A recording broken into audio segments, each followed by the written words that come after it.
Assalamualaikum warahmatullahi wabarakatuh. Halo viewers, apa kabar? Kembali dengan saya, Dendi, dalam channel saya, Dendi Nugroho. Karena itu nama lengkap saya.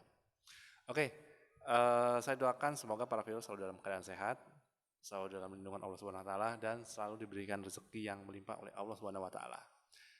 Baik para viewers, kita akan coba memulai video saya, namun jangan lupa untuk klik like, share, dan juga subscribe channel ini untuk dapat membantu saya dalam mengembangkan channel ini lebih baik dari sebelumnya. Oke, pada kesempatan kali ini kita akan membahas tentang peradaban masyarakat kuno di dunia. Nah, kira-kira para viewers sekalian, apa sih yang bisa kalian imajinasikan tentang peradaban masyarakat kuno dunia? Ya, pasti kita mengingat namanya Hercules, ya kan? Hercules, kemudian bicara tentang Clash of Titans, ya kan? Film Apocalypto, atau film-film yang bertemakan peradaban-peradaban dunia. Walaupun terkadang suka dihubungkan dengan alien, ya kan? Seperti itu. Namun yang jelas, kenapa kita membahas ini? Karena ini sangat banyak dan tentunya akan saya bagi dalam beberapa bagian. Jadi stay tune terus ya di channel saya dan aktifkan notifikasi dan tombol loncengnya untuk menantikan update-update terbaru dari video saya. Dan tentunya bagi yang belum nonton, linknya akan saya tampilkan di atas. Oke, kita mulai.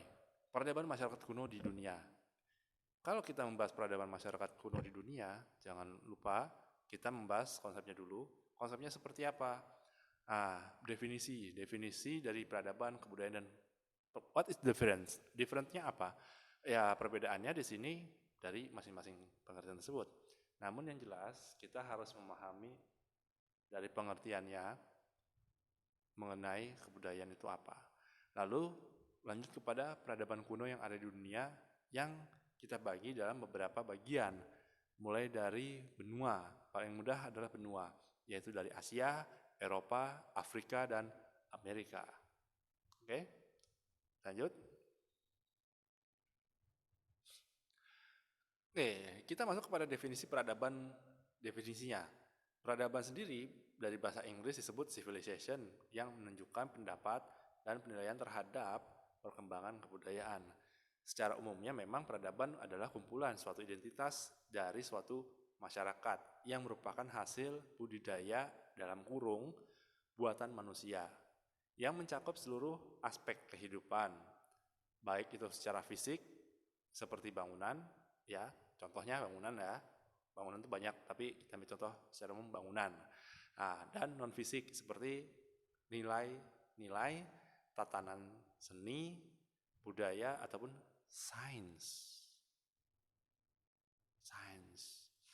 Ya, yang teridentifikasi atau yang diketahui melalui unsur-unsur yang objektif. Objektifnya sifatnya umum, seperti bahasa, sejarah, agama, kebiasaan, lembaga sosialnya, maupun melalui indikasi diri yang subjektif. Contoh, misalnya kalau yang subjektif itu kayak fenomena yang sering beberapa waktu ini terjadi di Indonesia lah. Sunda Empire misalnya seperti itu. Ya itu kan identifikasi secara subjektif kan. Di mana setiap negara itu harus daftar ulang. Saya juga bingung daftar ulangnya kemana Pak?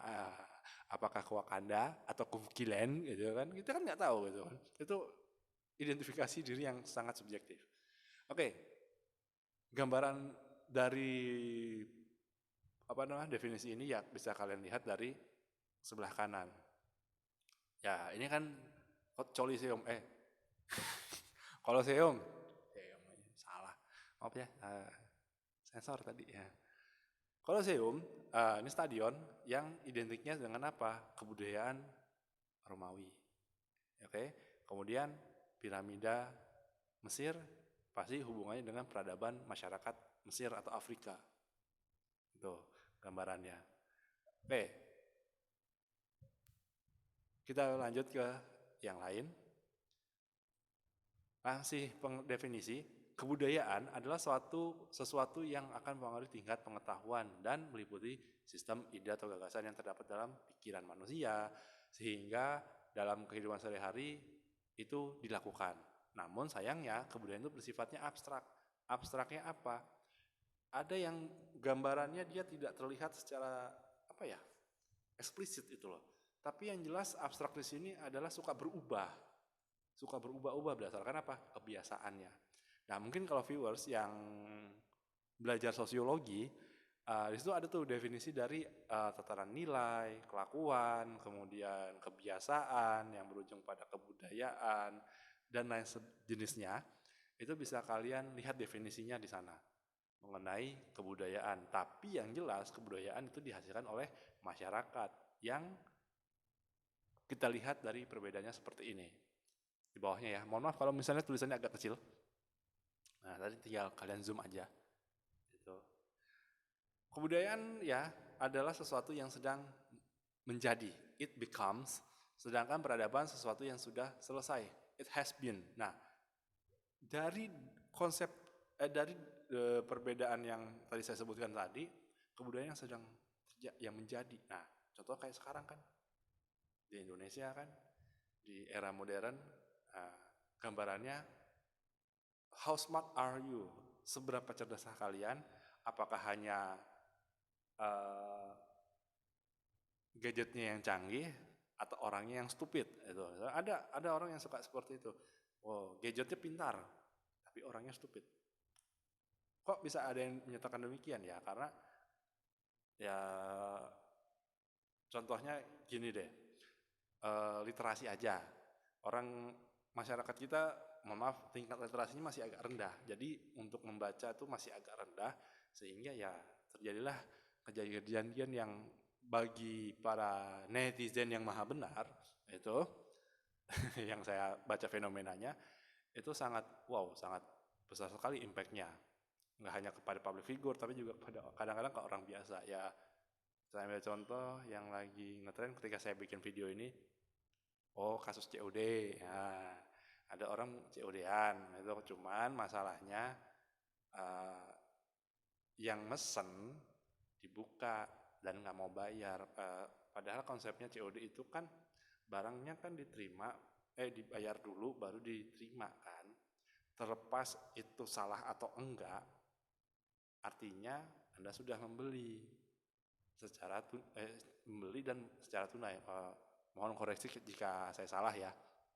Namun apa yang terjadi, dia nggak terima karena karena tidak sesuai dan minta dikembalikan. Ya, kurirnya sih ya, saya sendiri melihat kurir selama ini ya kalau emang salah ya harusnya jangan komplain ke kurir, dia hanya mengantarkan saja dari sistem, dari kantornya. Itu kan yang mesen barang siapa? Nah, kan itu jadi hal yang lagi cukup trending beberapa hari ini itu. Waktu saya bikin video ini tentang COD-an tersebut. Tapi ya saya cuman tepuk jidat itu. Itu yang terjadi. Oke, lanjut. Contoh peradaban adalah bangunan monumental. Borobudur adalah hasil peradaban. Monas juga hasil dari peradaban. Itu yang sederhananya.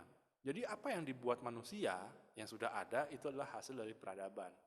Teknologi yang digunakan juga merupakan hasil peradaban. Contoh, X-ray, sinar X ya, yang biasa untuk ronsen dan sebagainya, itu kan hasil dari peradaban, di mana sinar X yang diciptakan oleh Röntgen ini adalah yang pertama, kemudian seiring perkembangannya menjadi lebih canggih, kayak CT scan dan lain sebagainya, itu adalah gambaran contohnya. Tuh. Hal monumental lain, sementara contoh kebudayaan antara lain makanan, minuman, pakaian, dan berbagai hal yang masih memiliki kecenderungan untuk terus berkembang. Jadi kalau Röntgen atau sinar X itu dapat dikatakan hasil dari kebudayaan.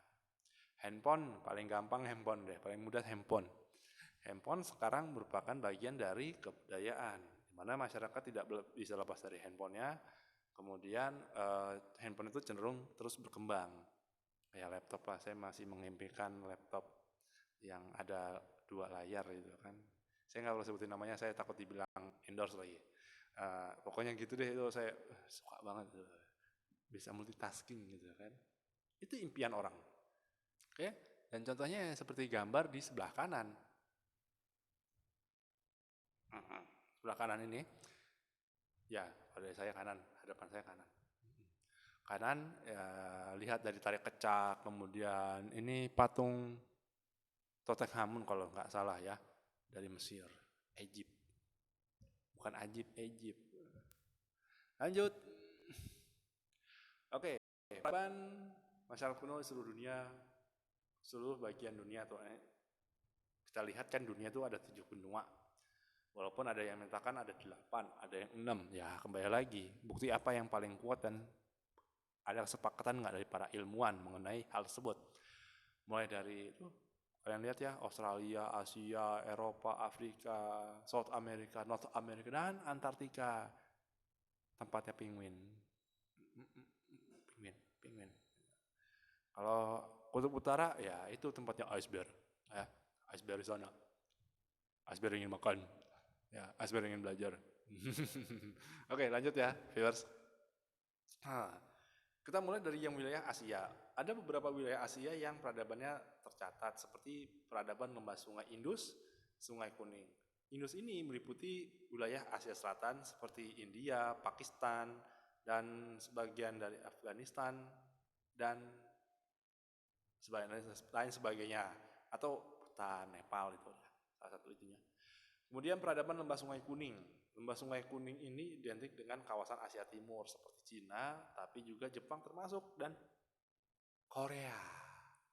Mau utara apa selatan? Itu contohnya. Kita mulai saja peradaban Sungai Indus, atau juga salah satunya dikenal sebagai Sungai Gangga. Ada 2 sih, ada Sungai Indus dan Sungai Gangga. Nah, peradaban ini terletak di India bagian utara yang memiliki kondisi alam subur karena dilewati oleh banyak sungai besar yang bersumber dari pegunungan Himalaya. Jadi ingat nama motor ya, Himalaya. Royal Enfield ya, kalau nggak salah itu Himalaya. Nah, secara letak geografis ini, utara karena dia subur karena melewati sungai besar yang sumbernya dari pegunungan Himalaya yang airnya mencair dan menjadi sungai.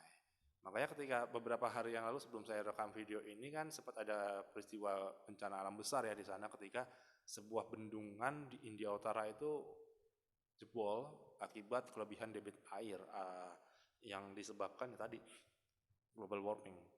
Dan itu wow, itu luar biasa sekali, mengerikan memang. Dan ini adalah petanya ya yang di sebelah kiri bawah mengenai perkiraan persebaran peradaban Sungai Indus dan Gangga.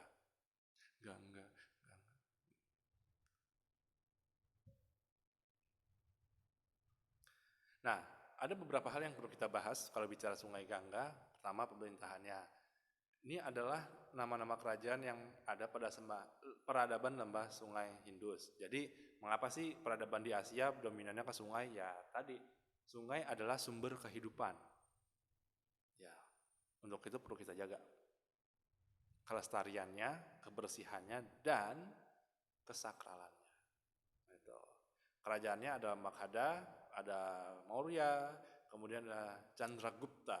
Nah, ini kita mulai yang pertama. Ini diperkirakan yang pertama ini Magadha 650 sebelum Masehi dengan ibu kotanya Rajgir, dan pada masa Raja Atyasastra ibu kotanya dipindahkan ke Pataliputra dekat pertemuan antara Indus dan Gangga, semacam delta pertemuan ya.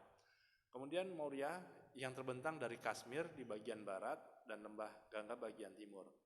Nah, kerajaan ini mengalami masa kegemilangan di bawah pemerintahan Asoka, cucu dari Chandragupta Maurya. Nah, sepeninggal Asoka, kerajaan Maurya akhirnya pecah menjadi kerajaan kecil yang dipersatukan kembali oleh Chandragupta pertama dengan berdirinya kerajaan Chandragupta. Makanya kalau kita ingat India pasti ingat Inspektur Vijay atau Tuan Thakur ya kan? Atau produk-produk otomotif ya. Nah, mereka juga bagus sih membuat produk-produk otomotif. Oke, lanjut. Kehidupan masyarakatnya. Nah, sistem percaya mereka, ya mereka menganut banyak dewa yang disebut politeisme. Dewa utamanya adalah dewa yang berkepala 3 bertanduk besar, walaupun masih berupa dugaan stempel ya. Namun yang jelas, kepercayaan kepercayaannya mereka sudah menganut Hindu, ya. Hindu dengan 3 dewa utama seperti Wisnu, ada 3 dewa utama, Wisnu, Brahma, dan Siwa. 3. Nah, itu 3 dewa utama ini yang memiliki peran masing-masing sebagai pencipta, pemelihara, dan penghancur sebelum negara api menyerang. Seperti itu. Oke, sistem perekonomiannya karena masyarakatnya bergantung pada sungai, berarti dominan kepada sistem pertanian. Sistem pertanian di mana bentuk perdagangannya dengan negara-negara lain gitu ya. Dibuktikan dengan adanya penemuan benda-benda kebudayaan lembah sungai Hindu di Mesopotamia. Pada masa itu telah adanya kontrak dagang antara bangsa Dravida dengan bangsa Sumeria yang berada di kawasan Persia. Oke, lanjut. Maaf ya kalau saya bacanya agak cepat atau ini karena ya ini banyak banget. Nah, ini gambar-gambarnya, kita lanjut saja. Nah, hasil kebudayaannya, ya seperti saya bilang, bangunan-bangunannya, ada Taj Mahal, kuil, dan lain sebagainya, itu adalah hasil kebudayaan dari peradaban Sungai Indus dan Gangga. Nah, lanjut kita ke peradaban Sungai Kuning. Cuma kita lanjutkan ini di part selanjutnya ya, karena peradaban Sungai Kuning ini agak cukup banyak periodenya, jadi kita akan skip dulu sampai ke part 2. Oke, para viewers, mohon maaf apabila ada banyak kesalahan atau kekurangan dari video saya ini. Mohon dibukakan pintu maaf sebanyak-banyaknya, seluas-luasnya. Tapi saya juga mohon doanya semoga channel ini bisa berkembang dengan membantu saya untuk klik like, share, dan juga subscribe channel ini ke seluruh penjuru dunia. Oke, terima kasih telah bersedia menonton video ini sampai selesai. Tetap semangat, tetap positif, dan jangan lupa bahagia. Terima kasih. Wassalamualaikum warahmatullahi wabarakatuh dan sampai jumpa.